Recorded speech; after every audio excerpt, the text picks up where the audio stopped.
A continuación escucharemos al apóstol Sergio Cabello de Venezuela. Ok, bendiciones para todos. Damos gracias a Dios que podemos seguir hoy la clase número 8. Hoy estamos terminando la clase en relación a la unidad de la escritura, a la inspiración de la escritura, a la confiabilidad de la escritura, porque como estamos recordando, en el año de preparación, los primeros tres eventos que narra el año de preparación del Señor Jesús es la predicación de Juan el Bautista, que ya la vimos, Bautismo de el Jesús. bautismo del Señor, que ya lo vimos, y la tentación del Señor, que ahí es donde nos hemos aguantado, porque el Señor le respondió a Satanás: escrito está, escrito está, escrito está. Entonces el curso ha pensado que había que darle fortaleza a eso de la escritura, porque hermano, nosotros no dependemos de historias, de cuentos, de tradiciones, de costumbres, de sueños, de revelaciones. Nosotros también estamos basándonos en la palabra del Señor. Por eso es que debemos aprender de la palabra de Dios y bien explicada en su contexto. Por eso es que hemos tenido, si se quiere, 4 semanas hablando acerca de la escritura, de la inspiración, se recuerda, de su unidad, se recuerda. Ahora hemos terminado viendo de las evidencias tanto internas como externas. Hoy vamos a ver evidencias externas, externas. Las internas, las que la misma palabra nos las da, y las externas son evidencias de afuera. Y fíjese lo importante de conocer la escritura. Hoy escuché a un pastor, y entonces el pastor decía: mire, el problema de la iglesia hoy es la emoción.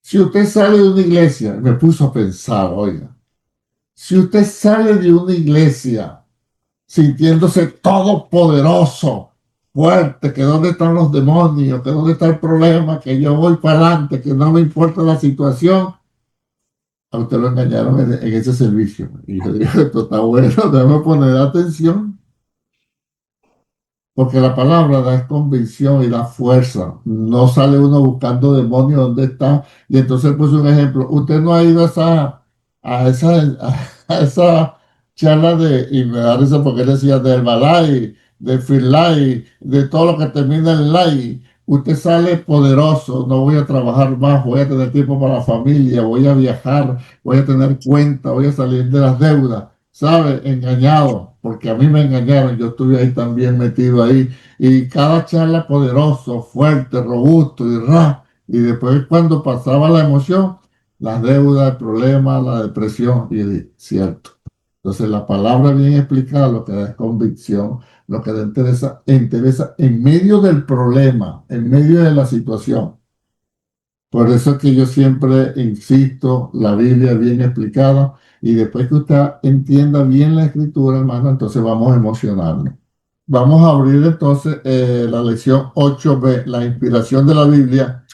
La evidencia externa es no tanto para nosotros, sino para conocer y refutar si alguien viene y nos dice: ¿por qué tú crees en la Biblia? Porque si le citamos el pasaje que dice: porque la escritura es inspirada por Dios, ellos van a decir: para ti, ¿verdad? Porque la escritura redarguye y discierne los pensamientos, para ti. Entonces, esas son evidencias internas: la inspiración, la unidad, el cumplimiento, las profecías. Pero la evidencia externa es para poderle decir a la gente de que es cierto que está la palabra del Señor. Alguien que lea el punto 1, por favor, de la página 138. Punto 1, 138. ¿Cómo dice? Leo dice: cuando usted hable a la gente de la vida y del mensaje de Jesucristo, constantemente usará la Biblia para apoyar lo que dice. Pero como mucha gente piensa que la Biblia es una colección de cuentos poco confiables, bien puede contestar: ¿cómo sabes que lo que lees en la Biblia es cierto? ¿Ve? A todos nos ha pasado eso. En algún momento de la vida nos han hablado así, ¿cierto? Bueno, ¿quién te dijo a ti que eso es verdad? Eso es puro embuste, eso es puro cuento de camino. Entonces, por eso es que está esta clase, la evidencia externa de que la Biblia es inspirada por Dios. El punto 4, ¿cómo dice? ¿Quién lo lee? Ayúdame que estoy saliendo de una afección de la garganta y no me quiero esforzar mucho. Con evidencia externa nos referimos a la evidencia que proviene desde afuera de la Biblia y que confirma a los detalles de la historia bíblica, cuáles de las siguientes son evidencia externa. ¿Cuáles serán? Descubrimiento de ruinas que confirman la conquista de Canaán por Josué.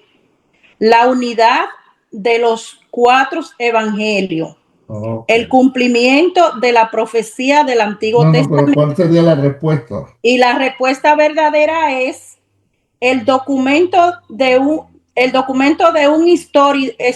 historiador judío-romano, Josefo, que confirma muchos detalles del Nuevo Testamento. Okay. ¿Cuántos están de acuerdo con También, esa respuesta? y también el descubrimiento de...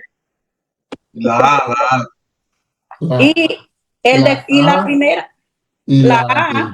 Ok, la la A. A y la D, Perfecto. el descubrimiento de la ruina que confirma la conquista de Canaán por la parte de Josué. Entonces estamos claros que evidencia externa es lo de afuera, que no lo vamos a basar en la Biblia, pero que dan fe de que eso es cierto. Por lo menos se han encontrado las ruinas de Jericó. Y de hecho Jericó fue reconstruida. ¿Se acuerdan que cuando Josué derribó la muralla de Jericó, que Dios la derribó, cuando Josué echaron una maldición, que maldito sobre el hijo mayor echen los cimientos de Jericó y sobre el hijo menor echen las columnas para cerrar? Y pasaron como 500 años y un hombre, sin saber de esa maldición, reconstruyó Jericó, y exactamente cuando empezó a reconstruirla, se le murió el hijo mayor, y cuando terminó de construir las murallas de Jericó, se le murió el hijo menor. ¿Han leído eso en la escritura? Ok, tienen que leerla. Y fíjate, las maldiciones pasan. Las maldiciones pasan el tiempo, pasan la geografía, pasan muchas cosas, y se cumplió. Pero ¿qué pasa? Ya hasta ahí. Después Jericó aparece en el Nuevo Testamento, pero la arqueología ha encontrado ciertamente las ruinas, esos cimientos de la Jericó actual, de lo que aconteció cuando Josué. Entonces, esa arqueología, cuando uno va y lee los descubrimientos, da tranquilidad de que ciertamente lo que dice la Biblia es así. De hecho, yo leí un libro hace tiempo donde los arqueólogos, en su mayoría, así no fueran creyentes, leían la Biblia, sobre todo el libro de Crónicas, el libro de Reyes, basándose en la Biblia para encontrar ciertas ciudades, ciertas ubicaciones geográficas, y cuando las encontraban basándose en la Biblia, ellos confirmaban que ciertamente eso era verdad lo que la Biblia decía. O sea que es un libro, si se quiere, que los arqueólogos usan para encontrar ciertas ciudades, y sobre todo el libro de Reyes y de Crónicas, que habla de diferentes reyes, de batalla, de destrucción, de volver a construir, de esta distancia a aquella distancia. Eso es evidencia externa. ¿Alguna pregunta hasta acá? ¿Para seguir? Todo a la vez, no. Con respecto a eso de las evidencias, yo estoy leyendo, ya pasé el libro de Primera de Reyes y ahora estoy en Segunda de Reyes, estoy en el versículo 17, y ahí es donde yo vengo entendiendo las muchas cosas que pasaron en ese entonces con los hijos del rey David. Y ahí se habla mucho de la ruina, de todo lo que pasó en Jerusalén y eso. Bueno, esa ruina, eso que narra la Biblia, muchos arqueólogos toman esa información para ubicarla. Entonces, usted puede hablarle a gente, acerca de la arqueología. Y usted se mete por internet y encuentra muchos documentales, los últimos descubrimientos de la arqueología, pero usted puede ir también y buscar descubrimientos arqueológicos bíblicos y también va a encontrar muchas cosas ahí. Por lo menos en el punto 7 dice, el Evangelio de Juan no fue escrito en Egipto. Recuerde que en esos días no existían las imprentas, las copias debían hacerse muy cuidadosamente a mano y luego demoraba mucho tiempo para que circularan, pues era lento viajar. Sin embargo, las pruebas científicas señalan que este papiro data de antes del año 150 después de Cristo. Ahora bien, si una copia del Evangelio de Juan estaba circulando en Egipto antes del año 150 después de Cristo, debe haber sido escrito y conocido en el lugar en el cual Juan escribió el Evangelio. Me por acá. Fíjese, una evidencia externa es que se encontraron parte del manuscrito del Evangelio de Juan en Egipto. Todos los libros del Nuevo Testamento se escribieron, hermano, antes del año 70. ¿Cuándo fue crucificado el Señor? En el 33. En el 33. ¿Y al No, 70 cuántos años serían más o menos aproximadamente? sí, estamos hablando de 37 años. Ajá. Vamos a redondearlo en 40, ¿verdad? Correcto. Fíjese, pastor, ¿y cómo podemos saber de que, de que todos los libros, todas las epístolas, Pablo y todo lo que escribieron, el Evangelio y el Apocalipsis, todo se escribió antes del 70? Porque ninguno narra la La destrucción destrucción del El templo. muro de Jerusalén, Sí. no del muro, de de los muros Jerusalén, de del Jerusalén. templo, que ese era lo máximo de ellos, ¿verdad? Sí, sí.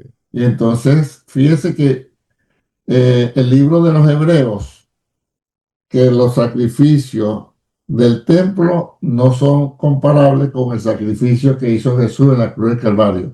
Es decir, que cuando se escribió, es una evidencia externa, que cuando se escribió la carta a los Hebreos, todavía estaba el templo, todavía estaba Jerusalén, no se había destruido. Cuando se escriben estos evangelios, este que se encuentra de Juan, una parte de Juan que se encontró en Egipto, y ninguno de los evangelios narra la destrucción de Jerusalén y del templo. Más bien lo tienen como una profecía, ¿sí o no? Sí, correcto. Mateo 24 que dice, Señor, mira el templo, mira esta belleza. Y el Señor le dijo, no quedará piedra sobre piedra que no sea derribada. Y eso se cumplió en el año 70 de nuestra era, es decir, prácticamente 40 años después que el Señor dijo esto. ¿Qué es lo que yo estoy tratando de decir? Que los evangelios que escritos narrando todo lo que hizo Jesús no son muy viejos, no son muy viejos desde lo que ocurrió a cuando ellos lo escribieron. No sé si me agarra la idea. Sí, correcto. Ok, porque fíjese, por ahí hoy tuve que investigar.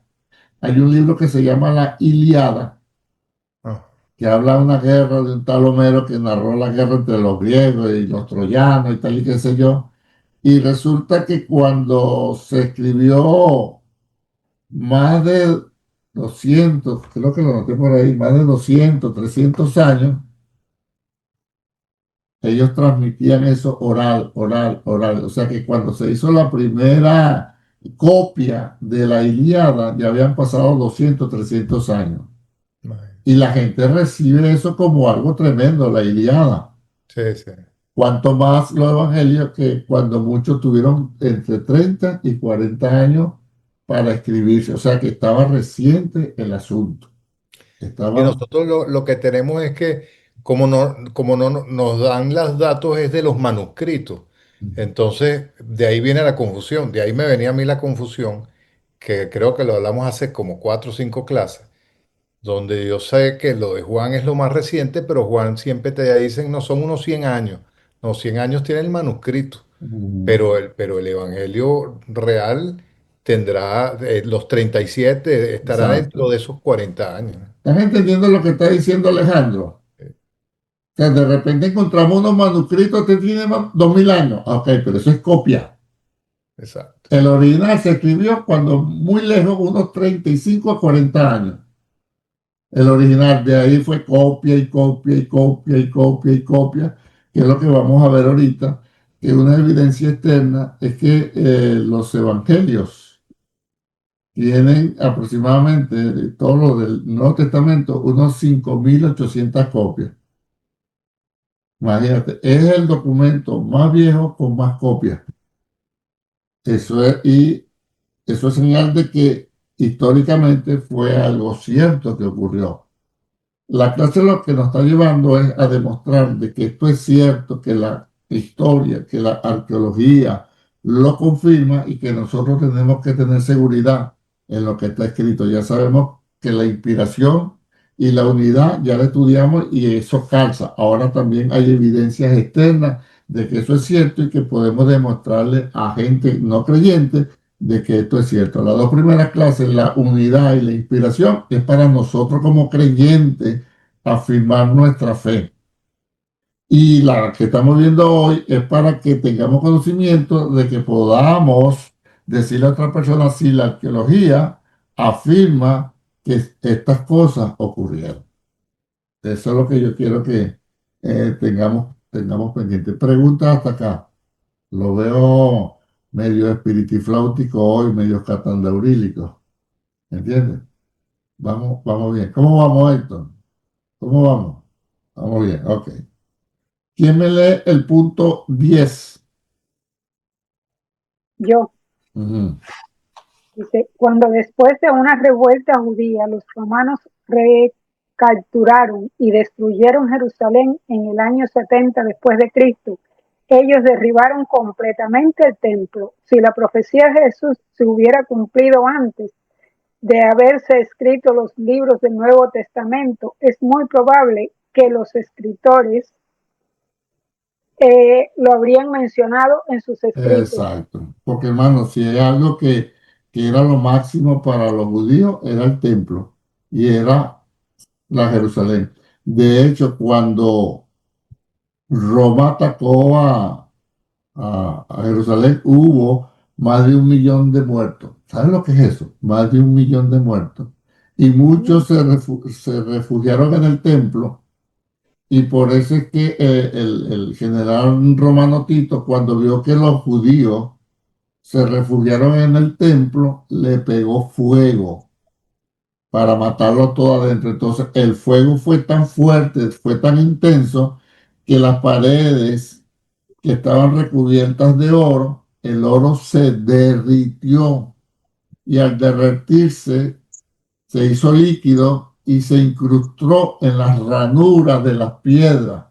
Y entonces los romanos, después que pasó el fuego y vieron el oro derretido desde las paredes incrustadas y en el mismo suelo, entonces para sacar el oro tuvieron que quitar piedra sobre piedra para sacar el oro. Y por eso se cumplió lo que Jesús dijo: veis todo esto, no quedará piedra sobre piedra que no sea destruida. Y la arqueología ha encontrado que ciertamente se desmontó el templo de Jerusalén en el año 70. Josefo lo registra, el historiador judío Josefo, que no era creyente, lo registra, y entonces da la explicación por qué tuvieron que quitar piedra sobre piedra. Hermano, eso es lo más exacto que Jesús pudo decir: no quedará piedra sobre piedra. Yo creo que la mayoría sabemos esa historia, y si no la sabía, bueno, apréndaselo hoy. Y cuando Jesús dijo eso, fíjate lo que Jesús dijo: no pasará a esto, sino no pasará esta generación, hasta que todo acontezca. Exactamente, desde el 33 al 70, póngale 37 años. No pasó esa generación hasta que se cumplió. Una generación en la Biblia es 40 años. Anote eso por ahí, que no se le olvide. 40 años. Entonces, no pasó esa generación sin que se cumpliera lo que piedra sobre piedra, no sé, que sería derribado. Lo que hay ahorita en Jerusalén, los que han ido para allá, espero que sepan, no lo hayan engañado.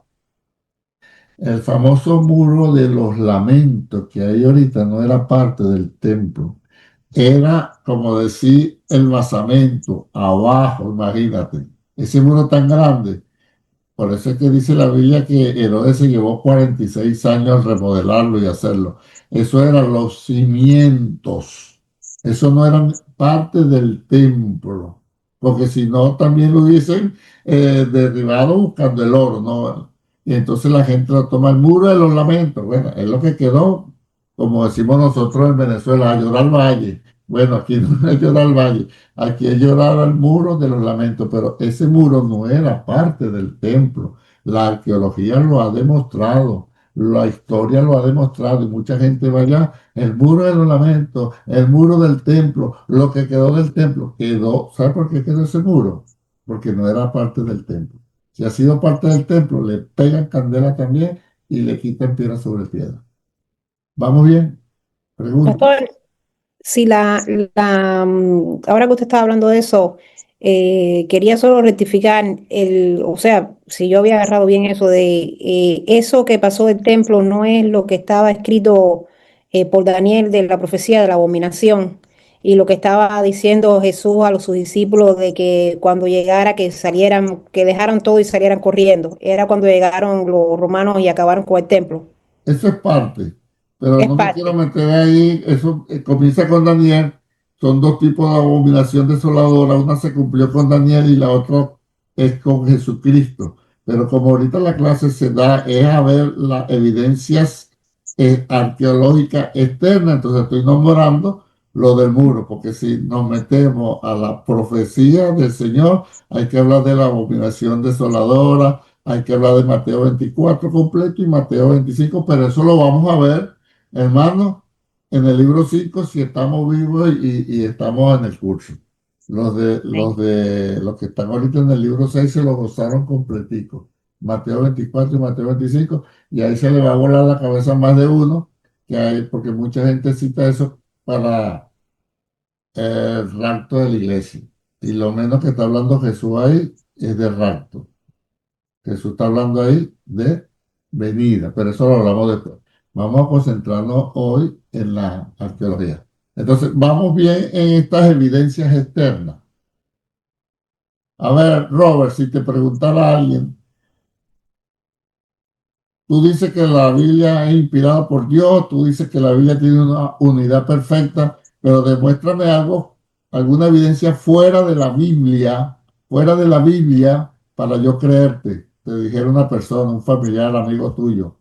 ¿Qué tú le contestarías? Dame una evidencia que no tenga nada que ver con la Biblia. Bueno, pues ahí le hablamos lo que hablamos hasta ahora, solamente pues hablamos del fragmento de papiro de Juan 18 que se encontró y del templo. Hasta ahí, hasta hemos cumplido hasta ahí, que la destrucción de Jerusalén no sale narrada en la Biblia y hubiese estado en la Biblia si hubiese sido... en términos del tiempo, los 70 años hubiese estado ahí en la Biblia. Mm. Quién más quiere defender la Hay posición? más cosas ahí, pero no hemos llegado hasta ahí todavía, así que... No, pero no importa que te adelante. Mientras estemos en la clase no hay problema. Dime, Karen. No podemos referenciar en ese caso los escritos de Flavio Josefo, porque Ok. Flavio Josefo no tiene nada que ver con los escritos de la Biblia, ni con los apóstoles, ni nada. O sea, yo pudiera decirle a las personas, si te interesa conocer la persona de Jesús o algo que tenga que ver con su historia y que lo menciona y demás, Flavio Josefo escribió sobre lo que estaba ocurriendo en esa área, en Palestina en ese tiempo, y Ujú. todo lo que estaba Muy pasando. bien, perfecto. Inclusive, Josefo, cuando se refería a Jesús, decía, y los judíos unos que seguían a un tal Jesús, oiga, a un tal Jesús, porque él era judío, pero criado en Roma, nacido en Roma, y él no tenía nada que ver con creer en Cristo. Entonces, cuando él decía, ellos dicen un tal Jesús que murió y resucitó. ¿Ves? Entonces, eso es historia. Eso es arqueología también. Gente que escribió en el siglo I sobre un tal Jesús, como tú quieras De decirlo. una manera independiente, o sea que no Sí, podía haber. exacto. Bueno, ni tan independiente, contrario, Contrario, más y bien. nos interesa que sea contrario, porque él no le queda más nada sino reconocer que había un tal Jesús que los romanos crucificaron y que los judíos decían que había resucitado. Todo con desprecio, ¿no? Pero no importa el desprecio. Entonces, eso es lo que tenemos que ver. Y aparte hay una que me gusta mucho, hoy también lo vi. Muchos nos conformamos y hablamos de los milagros pequeños que hizo Jesús, que hizo Dios, y no hablamos de los milagros grandes. Y entonces otro levantó la mano y le dijo, disculpe, milagros pequeños y milagros grandes. Y yo, sí, hábleme de milagros pequeños. Entonces él dijo, mira, cuando se sana a una gente, cuando el ciego ve, cuando resucita un muerto, cuando hay una provisión. Y entonces el otro dijo, ¿y esos son milagros pequeños? Cuando resucita un muerto. Sí, esos son milagros pequeños. Y él le preguntó, ¿y entonces qué es un milagro grande? Hábleme de un milagro grande. Y le dijo, tú y yo. Tú y yo, que Dios nos cambió, mira cómo somos ahora. Y yo dije, tiene razón el hombre, ¿eh? Por eso es que siempre es bueno escuchar gente que sepa. Yo dije, verdad, nosotros no, vamos que, ay, resucitó, búscalo entre 60 años, muerto. ¿Entiendes? Ay, que Dios le dio la vista, búscalo en 30 años, con lente y ya ni lee bien. O sea, todo eso son pasajeros, pero el cambio, nuestra salvación, la vida eterna, nos morimos y todavía sigue ese milagro delante del Señor. Qué Amén. tremendo, ¿verdad? Gracias por su entusiasmo. Amén. Ok, entonces vamos bien.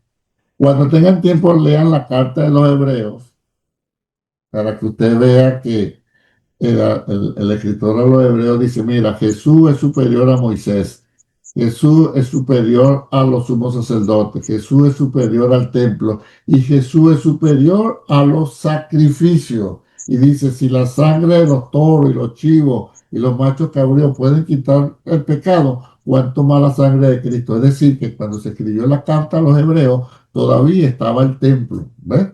O sea, ningún escrito es tan viejo después del año 70. Eso nos debe dar seguridad a nosotros de saber que los escritos del Nuevo Testamento, los originales, como nos aclaró Alejandro, no se escribieron muy lejos. Que tenemos escritos de 2000 y 3000 años, sí, pero copia de copia.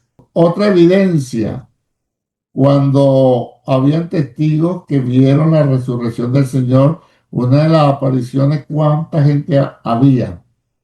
500. Más de Había una 500. que hubieron 500, Más de 500, más de 500, más de y que 500. aún estaban vivos.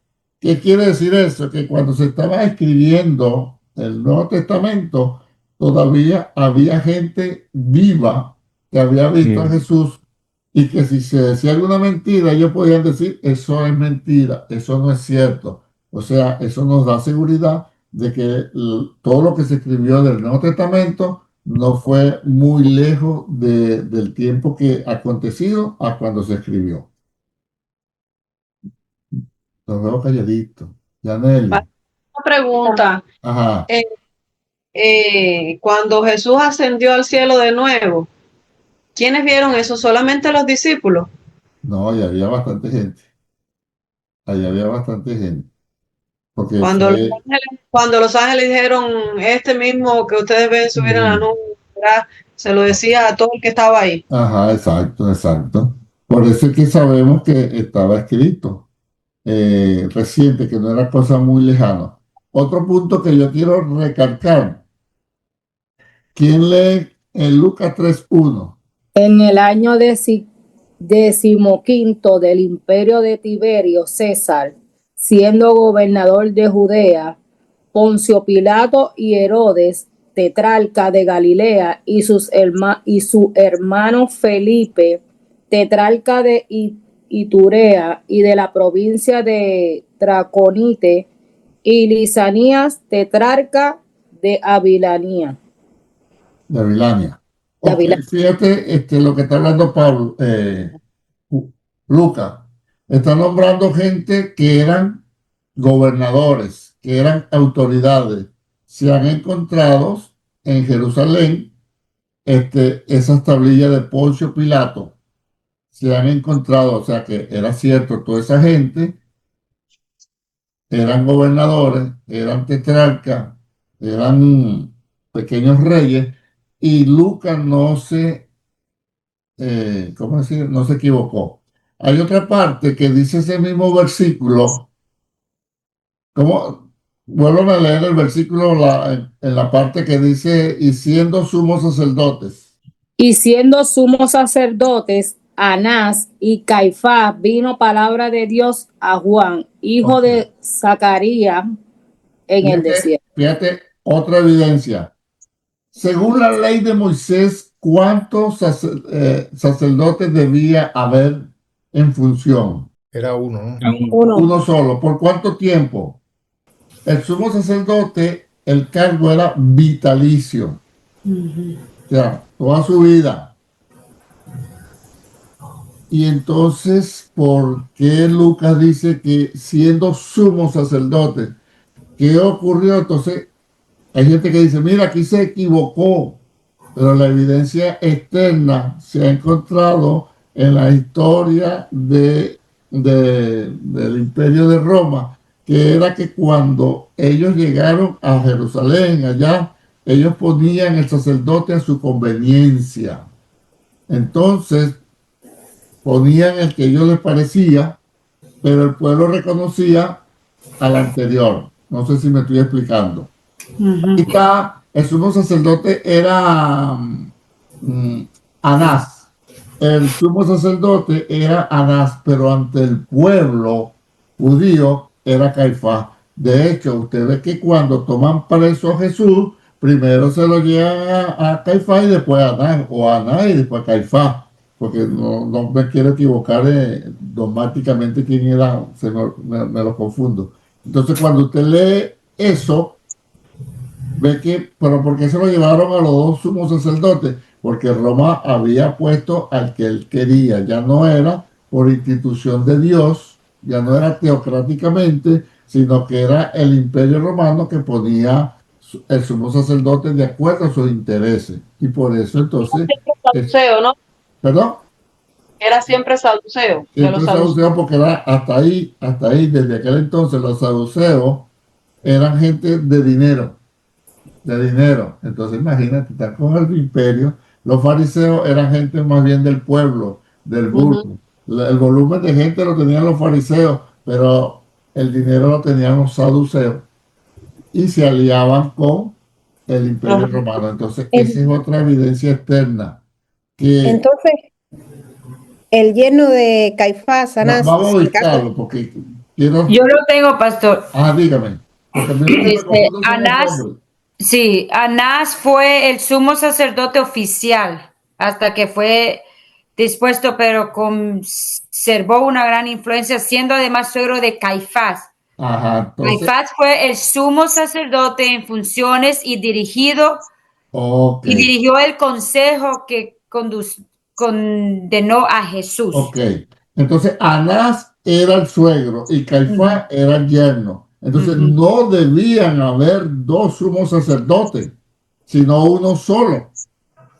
Pero la historia, la arqueología, los documentos históricos demuestran que Roma ponía al sacerdote que le daba la gana. Pero ¿qué pasa? El pueblo seguía reconociendo al que era vitalicio. Y los dos tenían la misma autoridad. O sea que delante de Roma a Caifás lo representaba, pero ante el pueblo Anás. Y cuando usted vea el juicio de Jesús, Mateo capítulo 27, 26, 27, por ahí, se lo llevaron a los dos. A Jesús le hicieron dos juicios políticos y le hicieron dos juicios religiosos. Entonces, esa es otra evidencia. Vamos bien, ¿verdad? Eso que... Pregunta, ¿cómo vamos, Dayanala? ¿Vamos bien? Perfecto. ¿Cómo vamos, Mana Magali? Mano Deni, ¿cómo vamos? Todo bien. Ajá. Una pregunta, pastor, pensando en la maldad del Imperio Romano, porque el Imperio Romano duró como 500 años y empezó un poco antes de Cristo. Sí. Entonces, en esos 500 años, cuánto manuscrito, cuánta evidencia habrán destruido, habrán desaparecido. O sea que a nosotros nos llegaron las cosas por milagro, porque por lo que entendí de la clase pasada, después de 100 años fue que los padres de la iglesia seleccionaron los Exacto. libros y los reglamentos, ¿no? Pero ¿cuánto se habrá destruido, desaparecido? ¿Cuánta? Yo diría que la mayoría. Seguramente, ¿no? Lo que pasa es que contamos con nuestro Dios que guardó ciertas cositas Correcto. para Por, hoy en por día. la destrucción de la biblioteca de Alejandría, que estaban los rollos, ahí lo quemaron. Fíjate cómo se descubrieron muchos manuscritos, tanto del Antiguo Testamento como del Nuevo, en las cuevas de una cosa que llaman, de un sitio que llaman Qumran. Corán. Entonces, ¿cómo fue eso? Que a un árabe, un beduino, que un pastor de oveja, de cabra, de chiva, se le perdió una o dos y empezó a buscarla, entonces subió como una montañita y había una cueva. Y entonces el hombre, para saber si la cabra, la chiva, se había metido en una de esas cuevas y él no se quería meter, agarró una piedra y la tiró.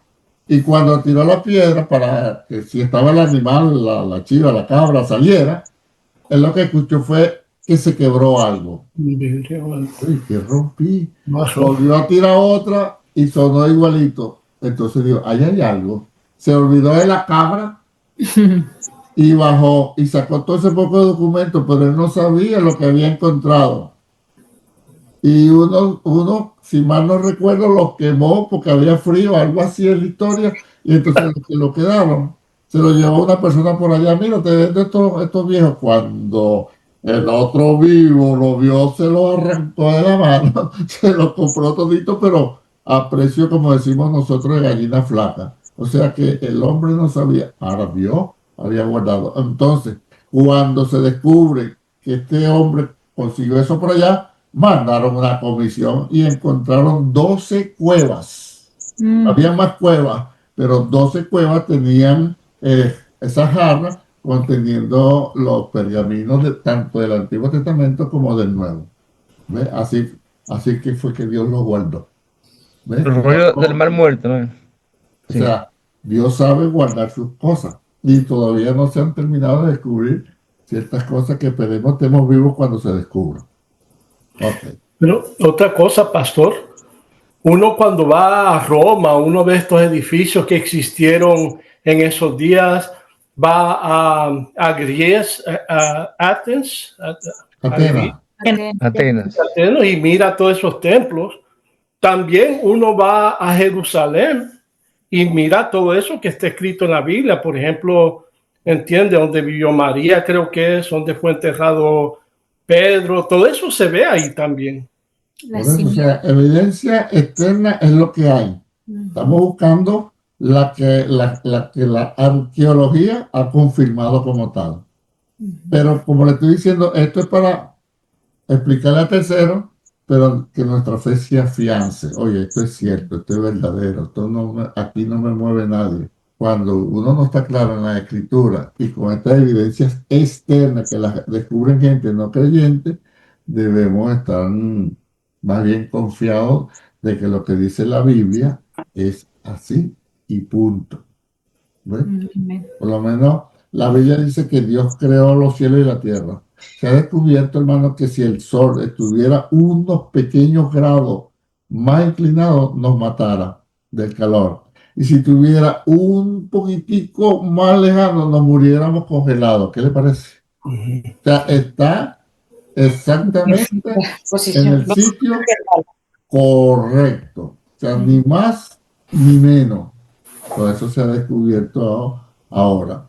¿Por la ciencia? Aquí sería la física, la astronomía, la astrología que estudia todos esos astros y todas esas cosas por allá arriba. O sea, evidencia nos sobra para estar confiados de que la Biblia es la palabra del Señor.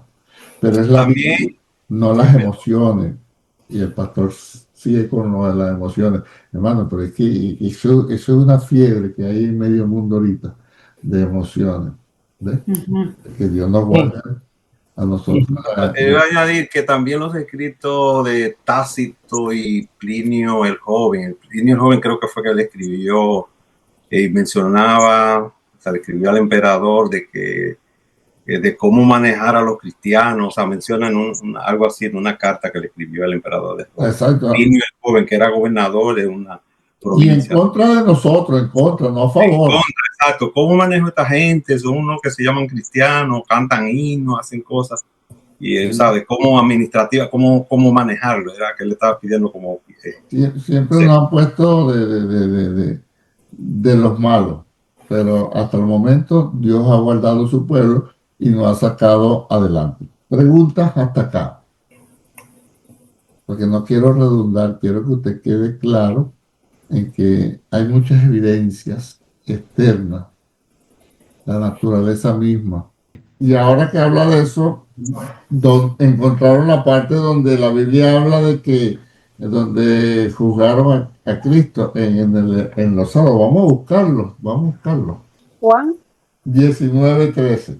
Entonces Pilato, oyendo esto, llevó fuera a Jesús, se sentó en el tribunal en el lugar llamado el Enlosado y en hebreo Gabata. Bueno, se encontró, es una losa con ese nombre, el Enlosado. Exactamente, y después siguieron buscando y era como decir un edificio de gobierno y era donde estaba Pilato. ¿Se da cuenta que sí, la arqueología nos ayuda a entender esto? Entonces Pilato, oyendo esto, llevó fuera a Jesús y se sentó en el tribunal, en el lugar llamado Enlosado, y en hebreo es Gabata. Exacto, eso se encontró, mis hermanos. Gabata. ¿Ves? Entonces hay muchas cosas arqueológicamente que se van a descubrir y se seguirán descubriendo. Ahora, tenemos 3 clases que hemos visto: inspiración, unidad, evidencia interna y evidencia externa. Y aquí en adelante, hermano, aunque yo sé que usted nunca lo ha hecho, pero ahora estamos más firmes para no dudar de la palabra del Señor. Amén. Quizás no podamos entenderlo todo, pero lo poquito que entendamos, debemos creerlo a pie juntillas. Mire, pastor, el famoso manto, ¿ese todavía está en estudio para saber una evidencia o ya está? Bueno, según los últimos que yo leí, ya lo descartaron. Ya descartado. Ya descartaron. Pues le metieron el carbono 14, le metieron 2 más y estudiaron y resulta que la sangre no era sangre. O sea, le descubrieron como 6 cosas. Pero el estudio decía, pero como la gente lo está idolatrando, no se hace mucha bulla. Sí, no, y la cara la sacan de ahí, todas las imágenes, todo Exacto, lo que le conviene, pero no fue así. Ahora, el mejor milagro somos nosotros. Cada uno de ustedes sabe quién era, cómo andaba, qué hacía, qué pensaba, qué tiene adentro y que ahorita somos del Señor, hermano. De verdad, yo estoy muy contento. Y que busca de cada uno de nosotros. Yo estoy muy contento de que Dios nos haya llamado, nos haya apartado, nos haya escogido. Recuerde que usted no hizo nada. ¿Quién hizo algo Nadie. para que Dios lo llamara? Nadie. Nadie. Hay un hermano en Venezuela que dice que él le da gracias a Dios. Dice, yo le doy gracias a Dios que Dios me escogió antes de la fundación del mundo, porque si ha esperado escogerme ahora, no me escoge. Con toda la loquera y todas las cosas que yo he hecho, no me escoge. Pero como yo ni siquiera existía, ni siquiera había hecho nada, ni siquiera estaba el mundo, y Dios me escogió, yo le doy gracias a Dios, hermano. Esa es la confianza que tenemos en el Señor. Usted es el mayor milagro. Y fíjese cómo fue ese llamamiento. Antes de crear el mundo, Dios nos escoge. Después hace Dios el mundo. Nos introduce en el mundo. Nos descarriamos. Y entonces Dios hace el mundo, nos introduce en el mundo y nos aparta desde el vientre de nuestra madre. Y después que crecemos nos descarriamos y nos llama de las tinieblas a la luz admirable. Es decir,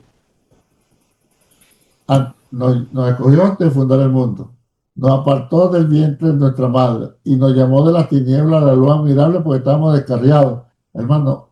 Y todavía hay gente que dice que fue por sus obras, por su conocimiento, por su... No, vale, yo por lo menos, hermano, yo estaba bien de espalda a las cosas del Señor. Y yo sé que Dios me escogió así como dice la Biblia, porque una vez mi mamá hablando, yo soy el menor de tres, y ella, ante de nacer yo, antes de quedar ella embarazada de mí, ella tuvo un aborto porque se puso a cargar agua.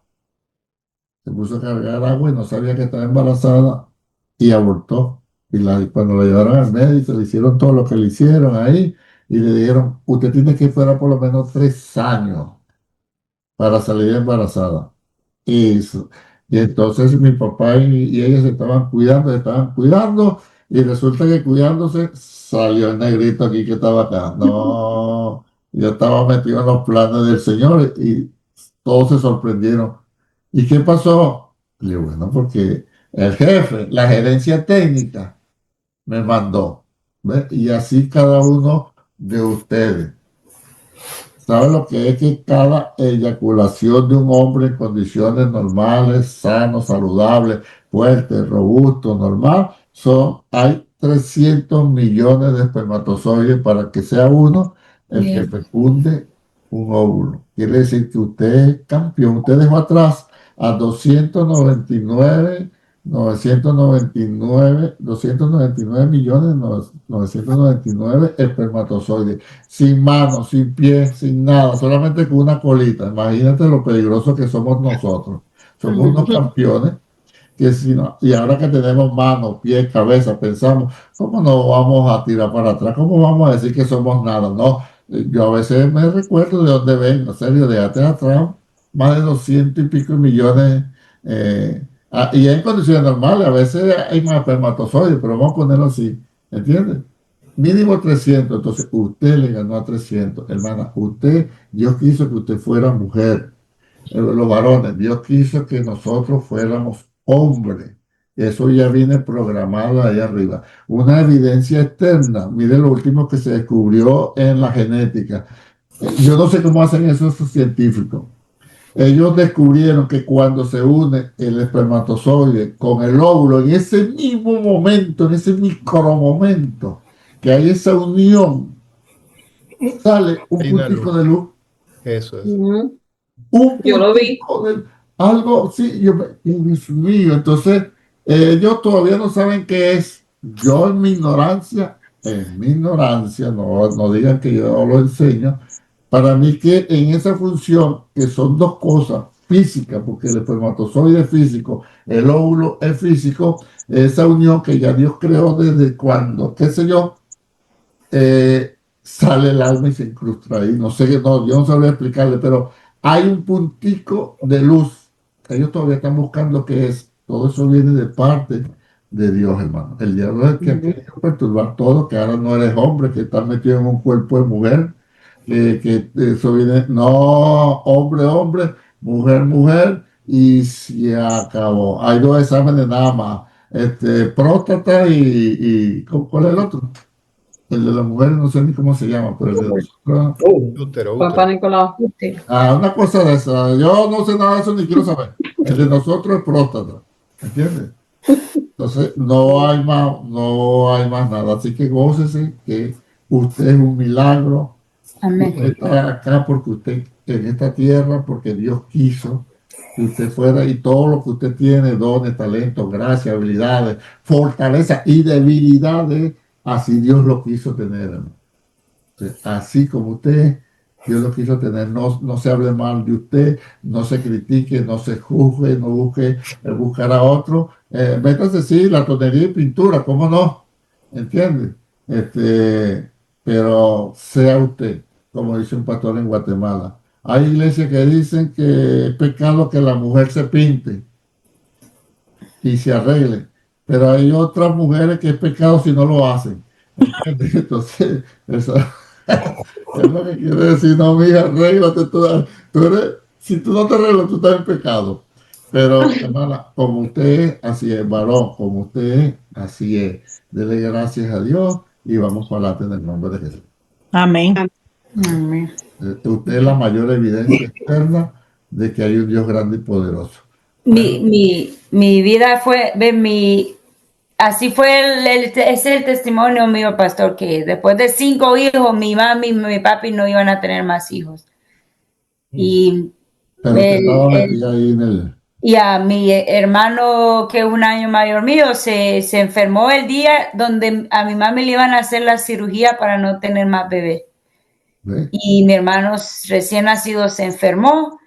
Y en eso pues pasó lo que pasó y ya cuando mi mami se dio cuenta estaba embarazada de mí. Ajá. Y estaba de mí ahí mire, esperando ese milagro, ¿eh? Ese milagro. Estoy esperando ese riñón, pastor. Exacto, está esperando todo. Riñón, no, Yo soy una todo. sorpresa también, pastor. ¿Perdón? Yo soy una sorpresa también. Ve, 10 años después. ¿Cuánto?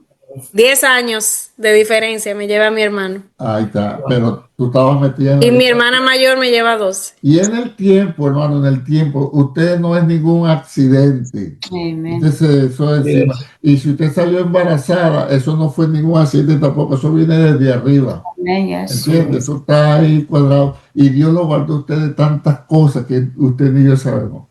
Bendiciones, pues. Gracias. Gracias.